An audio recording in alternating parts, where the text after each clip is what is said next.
Boa noite, alunos. Espero que todos estejam bem.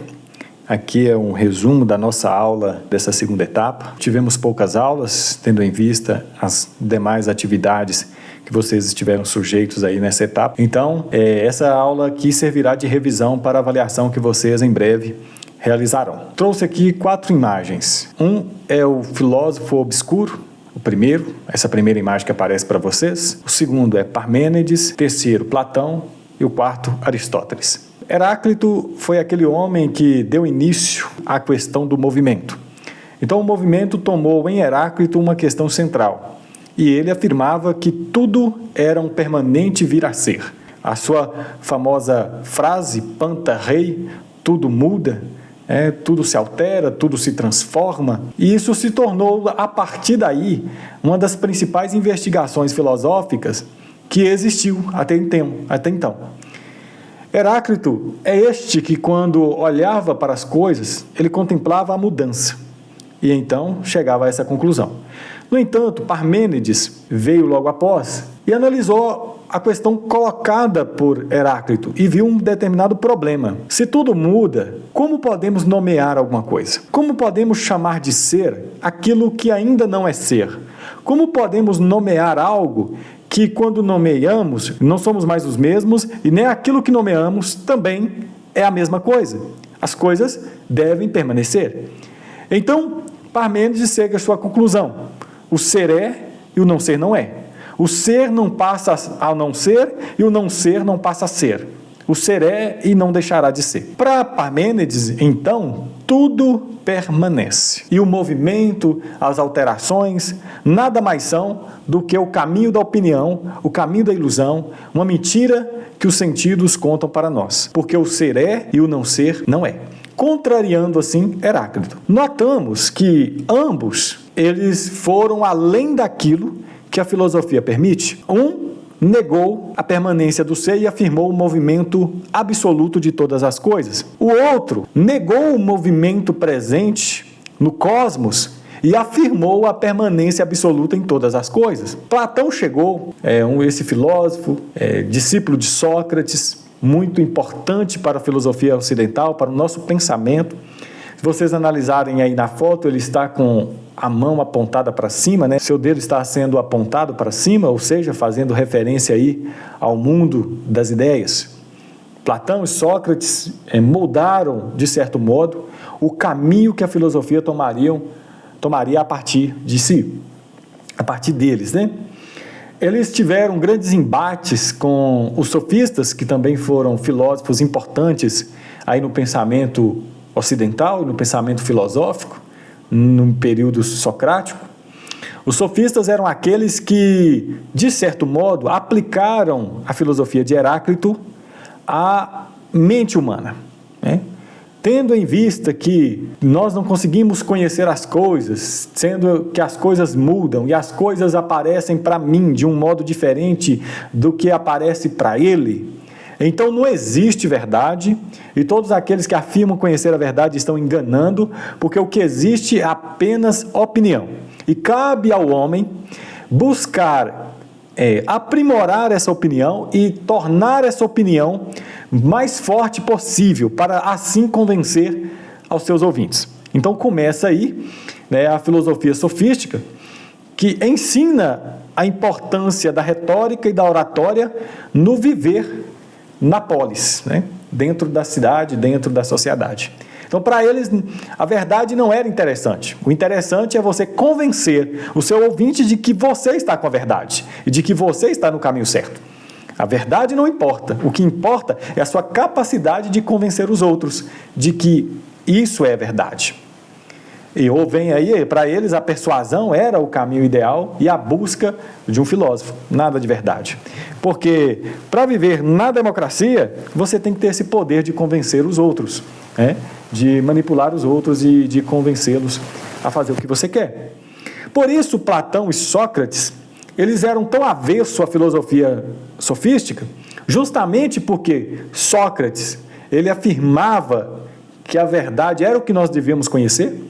Conheça-te a ti mesmo, busque em si a verdade, Uma vida irrefletida não vale a pena ser vivida, são frases importantíssimas e mostrando ali o poder e a capacidade da razão em guiar a vida humana num sentido bem melhor.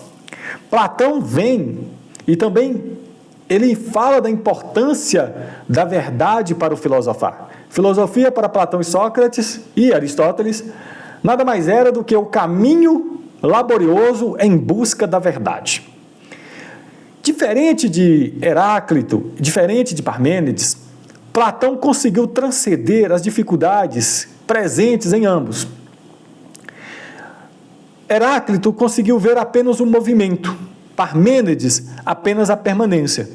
Platão, então, ele analisando as coisas, ele conseguiu ver que em todas elas havia algo que permanecia e algo que mudava. Então, Platão, na sua obra República, ele compõe o seu famoso mito, o mito da caverna. Então, para ele, as coisas permanentes, as coisas eternas, as coisas que não se alteram, elas estão no mundo ideal, no mundo das ideias, por isso sua mão apontada para cima. E tudo aquilo que vemos, ouvimos, sentimos, são o mundo das ilusões, o mundo do engano, o mundo da mentira. Então ele divide a realidade, vamos dizer assim, ele divide aquilo que chega a nós em ilusão e realidade. A realidade para Platão, então, estava no mundo das ideias. Então, Platão, ele era um idealista, de certo modo. Não no modelo idealista que temos hoje, né? Na filosofia contemporânea, na filosofia moderna, mas, em comparação aos outros filósofos, ele era um idealista, tendo em vista que as coisas mesmas estavam no mundo das ideias. Então, é no mundo das ideias que estava a perfeição de justiça, a perfeição de verdade, a perfeição de homem, a perfeição de cavalo. Assim como na mente do engenheiro tem a planta de todas as casas ou de todos os prédios, e os prédios nada mais são do que cópias imperfeitas da planta presente na mente do engenheiro, assim para Platão, no mundo das ideias estava a planta, ou seja, a essência de todas as coisas que contemplamos com os olhos. E o método que Platão usa para você sair do mundo das ilusões e galgar o mundo das ideias e assim alcançar a verdade é a maiêutica. O método, na verdade, maiêutica não, dialética. A dialética é o meio criado por Platão para alcançarmos o conhecimento da verdade. Maiêutica era a arte nomeada por Sócrates sobre o seu método de investigação, ou seja, fazer parir, né? Dialética própria de Platão. Tese, antítese, síntese. E assim, por meio de um diálogo, você ia conseguindo chegar ao que é a coisa em si. Então, um movimento racional através do diálogo, e por isso a importância da linguagem para Platão, que você alcançaria um mundo assim, o mundo das ideias. A noção de que o que é o homem em si mesmo, o que é o cavalo em si mesmo, tudo isso. E para Platão, as respostas para o que são as coisas não estava nas próprias coisas. A resposta para o ser das coisas não estava na própria coisa. Veja, quer saber o que é o cavalo? Então, através da racionalidade, você investigando, você alcançaria o que é cavalidade. Uma palavra inventada por mim aqui, né? A essência de cavalo, a espécie de cavalo. O que é o homem? Então, você não poderia se prender às aparências humanas, mas através do diálogo, através da dialética, tese, antítese, síntese, você alcançaria a essência de homem. O que faz esse indivíduo particular ser homem e aquele indivíduo particular também ser homem, o que faz aquela mulher particular ser homem, assim por diante. Homem no sentido de humanidade. Platão ele vai adiante e descobre no mundo das ideias aquilo que permanece, Parmênides, o ser das coisas, e como Heráclito ele vê que algo muda, então isso é a ilusão dos sentidos, então o que muda é aquilo que me engana. Aristóteles, se você analisar bem na imagem, ele está com a mão apontada para baixo, né? Que Aristóteles ele vai sintetizar, investigar o pensamento platônico e vai chegar a uma conclusão diferente, porque para Aristóteles o ser das coisas a ideia das coisas, a forma das coisas, não estão no mundo das ideias. Pelo contrário, estão nas próprias coisas, né? Então, a humanidade está em cada homem. Então, quando você estuda um homem, você estuda um homem em particular, uma pessoa em particular, você descobrirá também, assim, através desse estudo, o conhecimento do que é a humanidade. Você não precisa criar um mundo das ideias, pensar em um mundo ideal para você chegar à verdade das coisas, porque na própria coisa em si, no próprio objeto, naquilo que te aparece diante dos olhos, se você investigar, se você analisar, ali estará a forma daquela coisa, o que torna aquela coisa do jeito que é. O que torna o cavalo, cavalo, o que torna o homem, homem, o que torna a mulher, mulher, o que torna o bezerro, bezerro e assim por diante, o que torna uma casa, casa.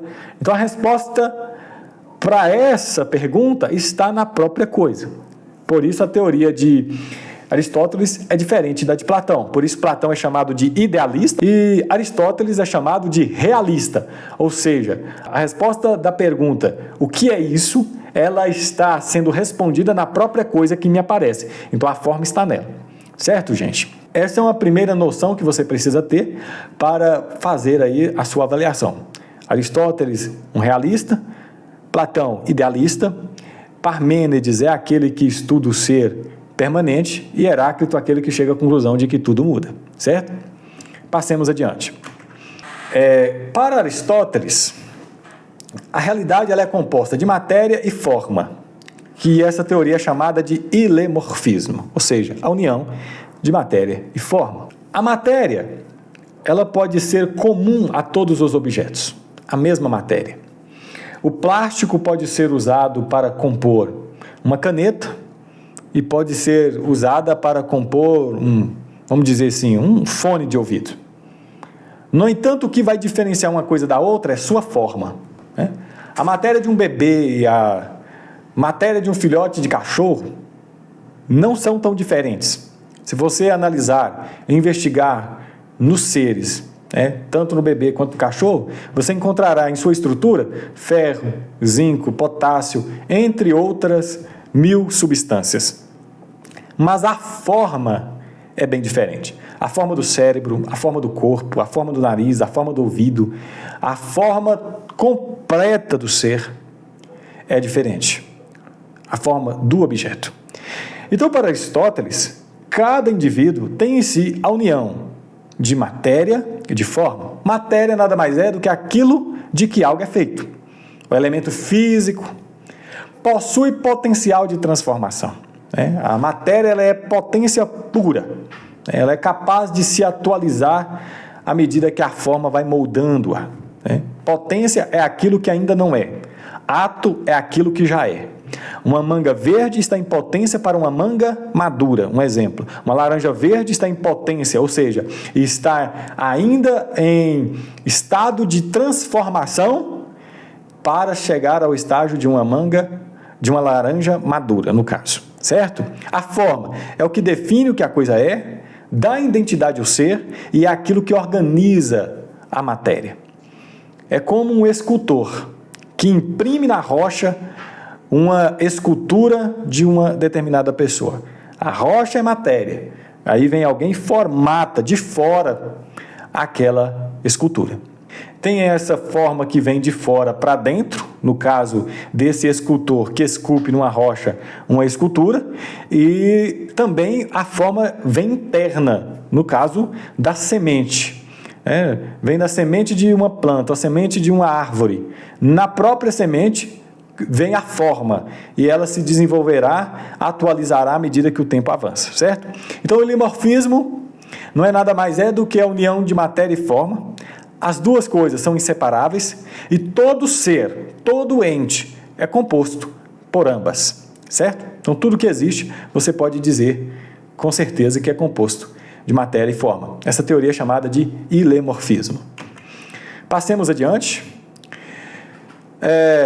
Aristóteles ele vai falar também sobre uma substância, a teoria da substância que é presente muito em Aristóteles. Uma substância primeira é aquilo que é objeto particular. Digamos, essa árvore vamos dizer, isso é uma rosa, isso é uma laranjeira, certo? Então, aqui nós temos a laranjeira, aqui nós temos uma rosa. Substância primeira é aquilo que define o ser particular. Esse homem é Sócrates, esse homem é Aristóteles, esse homem é Platão. Então, Platão é a substância primeira, o objeto em particular.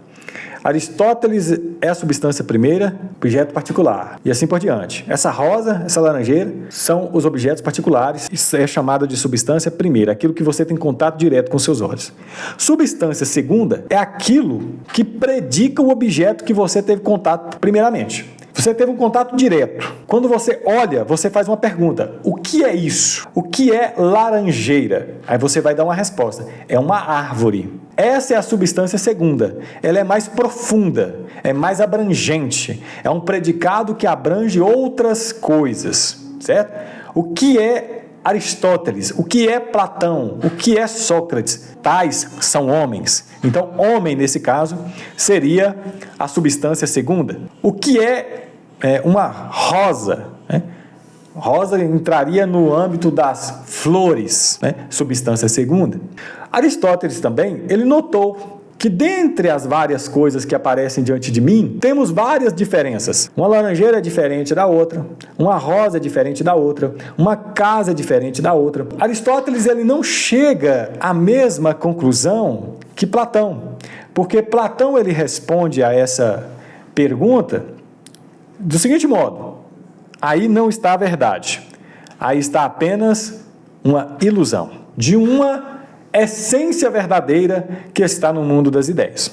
Aristóteles responde diferente. Não. Como a forma está em cada objeto, a substância do que aquilo que me apresenta está no próprio objeto, então como eu explico as diferenças de uma coisa e outras, tendo o mesmo predicado? A diferença está sintetizada nessa palavrinha acidente. O que é acidente? Acidente é aquilo que altera a aparência do ser que me apresenta, mas não muda a sua essência, certo? As folhas de uma laranjeira podem cair, os frutos de uma laranjeira podem cair, mas isso não muda o que a coisa é, não muda aquilo que faz a laranjeira ser laranjeira. A essência permanece a mesma, porque isso é acidental, e os acidentes são essas aparentes mudanças como o ser me apresenta. Só porque um ser humano perde um braço, ele não deixa de ser humano. Só porque uma pessoa tem uma orelha maior do que outra pessoa, isso não faz com que aquela pessoa seja, em essência, diferente. Ela é essencialmente humana. Certo, pessoal?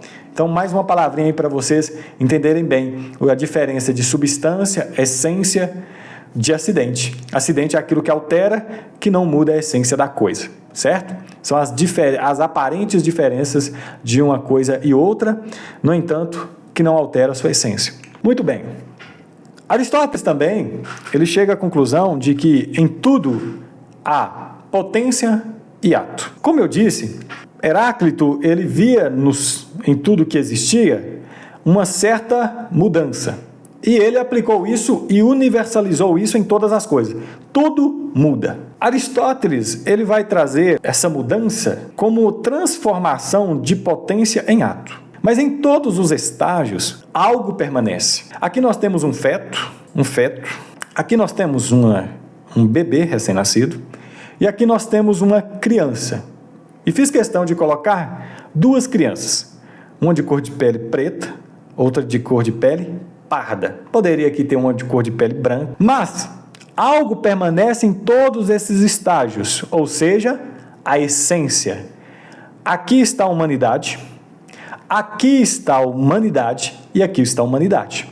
Humano, humano e humano. Então a essência, o que faz o ser humano, está presente em todos os estágios da transformação. Para Aristóteles, o nome dessa transformação é atualização. Esse bebê, ele está em ato em relação ao feto. O feto está em potência em relação ao bebê, porque ele já se atualizou. Essa criança está em ato em relação a esse bebê, porque a criança já se atualizou, ou seja, chegou a um estágio de transformação superior ao de bebê. Assim como a manga verde está em ato para aquela flor que aparece no início, e a manga madura está em ato em relação à manga verde, porque se atualizou. Mas algo permanece em todos os estágios, a essência. Os direitos humanos são baseados nisso. Então, se você matar um bebê, você está matando a humanidade. Você matar uma criança, você está matando a humanidade. Você matar o feto, você está matando a humanidade. Tendo em vista que, para Aristóteles, aqui temos essência, aqui temos essência e aqui temos essência. Então, você está com a essência presente em todos os estágios. E essa transformação é aquela passagem de potência para ato. Então, potência, possibilidade de tornar-se algo. Estado de vir a ser, representa virtualidade, ou seja, aquilo que caminha para uma atualidade. Ato, realização da possibilidade, estado plenamente desenvolvido, concretização da mudança, quando a mudança ela se torna concreta. Semente para árvore, criança para adulto, a potência transforma-se em ato. Perfeito, pessoal? Vamos para a próxima. Aristóteles também, ele vê em cada ser presente 4 causas. Uma das coisas que ele reconhece, quando ele analisa a realidade, ele vê que para cada efeito temos uma causa correspondente. Então, para ele, é importantíssima essa teoria da causalidade. E para a ciência também. A ciência se desenvolveu tal porque Aristóteles um dia pensou na causalidade. Era algo óbvio, no entanto, não explicitado e não desenvolvido como tal pelo filósofo de Estagira. Para cada efeito tem uma causa. Para cada ato há uma pergunta. Por que isso aconteceu? A criança, assim que ela tem consciência de si, consciência do mundo, já começa a fazer uso da linguagem perguntando: por quê? De onde vim? O que estou fazendo aqui? Para onde vou? Por que isso aconteceu? E busca a causa de todo efeito. A ciência também vai buscar a causa dos fenômenos, né? A doença tem uma causa. Os fenômenos naturais têm uma causa. Os fenômenos emocionais têm uma causa. Os fenômenos sociais têm uma causa. Então vamos buscar a causa, porque tudo que existe tem uma causa. Então tem o princípio da causalidade. Explica o movimento do mundo, permite compreender os seres, fundamenta a ciência aristotélica. Do que é feito, quem produziu, para que existe. Então ele elabora a teoria das 4 causas. Quais são elas? Presente em tudo, há a matéria. Ela é aquilo que está presente em tudo que existe. Vamos aqui, a pedra é a matéria. Potência pura, né? A mesma matéria usada para uma criança pode ser usada para um outro animal, a mesma matéria usada para fazer uma mesa pode ser usada para fazer uma cadeira. Então a matéria, de certo modo, ela é passível de transformação. É aquilo de que algo é feito, né? Causa formal é a forma que atualiza a matéria, ou seja, que faz a matéria receber o nome de isso é isso, né? O que me apresenta agora diante dos olhos recebe esse nome, só é possível porque a forma atualiza a matéria, certo? Eu tenho um livro diante de mim, o que faz esse livro ser livro não é a matéria pela qual ele está constituído apenas, mas também a forma como está organizado. Tem capa, tem contracapa, tem sumário, tem escritas, tem tudo ali presente para fazer aquilo ser um livro. Se não tiver aquela determinada ordem, não pode ser chamado de livro, certo? Então, é a forma daquilo. O que me apresenta diante dos olhos pode ter a mesma matéria de um macaco, mas não é um macaco porque tem a forma humana, ou seja, tem a racionalidade, tem julgamento moral, tem a capacidade de fazer planos, e aí isso o diferencia de um outro ser, inclusive na forma.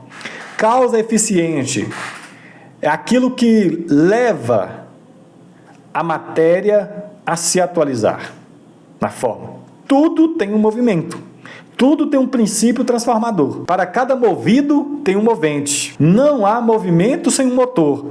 E aí, esse motor faz parte da causa eficiente.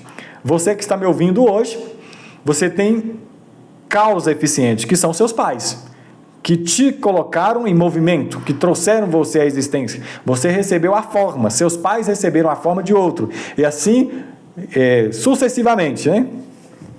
E aí, segundo Aristóteles, você chegaria à primeira causa, ao primeiro motor, que seria a causa não causada, movente sem motor. Aquele que move a todos, mas por ninguém é movido, que será tão importante para a filosofia de Tomás de Aquino.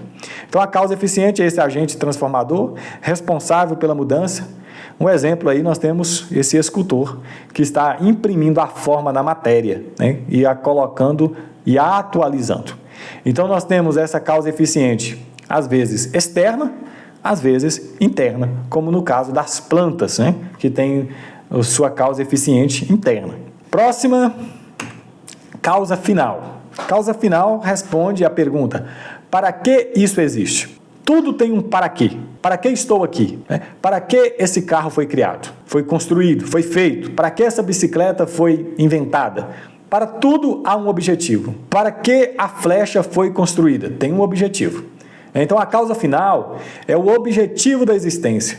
A razão última da mudança direciona todas as demais causas. O que direciona a causa eficiente? A causa eficiente trabalhará para atualizar a matéria para que aquele ente realize uma determinada função quando estiver atualizado. Certo? Teleologia, ou seja, a teoria que ensina que tudo na vida tem um propósito. Tudo. Você tem um propósito. Para que o ser humano veio a existir? Aí você vai investigar as várias teorias. Então aí nós estamos no âmbito da ética. Aristóteles tem uma explicação do porquê o ser humano está aqui. Sócrates tem um porquê o ser humano está aqui, um para que o ser humano foi criado. Platão, Jesus Cristo, Gautama, Martin Luther King, todos têm um porquê e para que o ser humano existe. E aí vamos trazer a resposta. Porque se você descobrir o seu propósito, aí você saberá como dirigir seus atos para alcançar esse propósito. Tudo tem um propósito, a natureza tende a fins, né? Tudo caminha para um determinado objetivo. Todo rio vai para o mar. E assim também o ser humano tem um objetivo para si. Qual que é a finalidade humana? Para Aristóteles, buscar a felicidade, praticar a virtude, viver racionalmente. A ciência moderna, ela investiga as causas, utiliza a observação e demonstração e herda elementos do pensamento aristotélico. Então, Aristóteles foi muito importante para tudo que vivemos hoje, no que diz respeito à ciência. Dentre suas importâncias, né, dentre a importância aristotélica, na verdade, nós temos a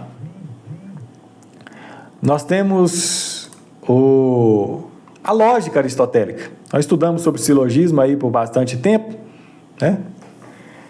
Falamos sobre o silogismo, que é um argumento criado com premissas e conclusão, 2 premissas e uma conclusão, 3 premissas e uma conclusão. Sempre você deve pensar bem que se as premissas são particulares, a conclusão nunca pode ser universal. Algum professor é filósofo, algum médico é professor. Logo, todos os médicos são filósofos. Seria uma falácia, porque as premissas estão particulares e a conclusão está universal, né? Está ali na posição universal. Isso seria uma falácia. Então é importante você pensar sobre a arte de raciocinar bem. Para Aristóteles, existia 3 princípios racionais: o princípio da não contradição, o princípio da identidade e o princípio do terceiro excluído.